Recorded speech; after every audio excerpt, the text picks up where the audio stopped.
Good morning. ഇന്നത്തെ topic മുട്ടിൻ്റെ ligament ഇഞ്ചുറീനെ പറ്റിയാണ്. Specifically ACL, anterior cruciate ligament. നമുക്ക് അറിയാം, നമ്മൾ നീ ജോയിൻറ്റ് ഇങ്ങനെ മടങ്ങും നൂർത്തിൻ്റെ ഒരു ജോയിൻറ്റാണ്.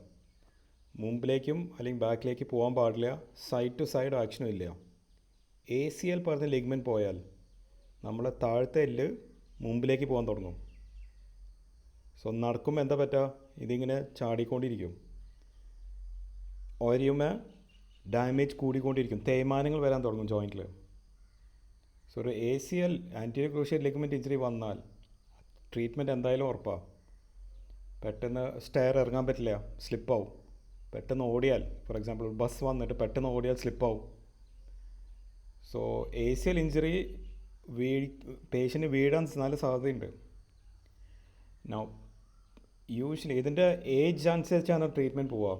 കുറച്ച് ഏജുള്ള ആൾക്കാരുണ്ടെങ്കിൽ നമ്മൾ ഈ ലിഗ്മെൻറ്റ് പൊട്ടിയാൽ നമ്മൾ സർജറി ചെയ്തിട്ട് കാര്യമില്ല.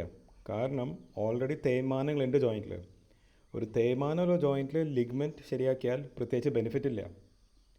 സോ ഇതിൽ നമ്മൾ എന്താ ചെയ്യുന്നത് വെച്ചാൽ, മുമ്പിലേക്ക് പോവാതിരിക്കാൻ ബാക്ക് മസിൽസ് നമ്മൾ സ്ട്രോങ് ആക്കും.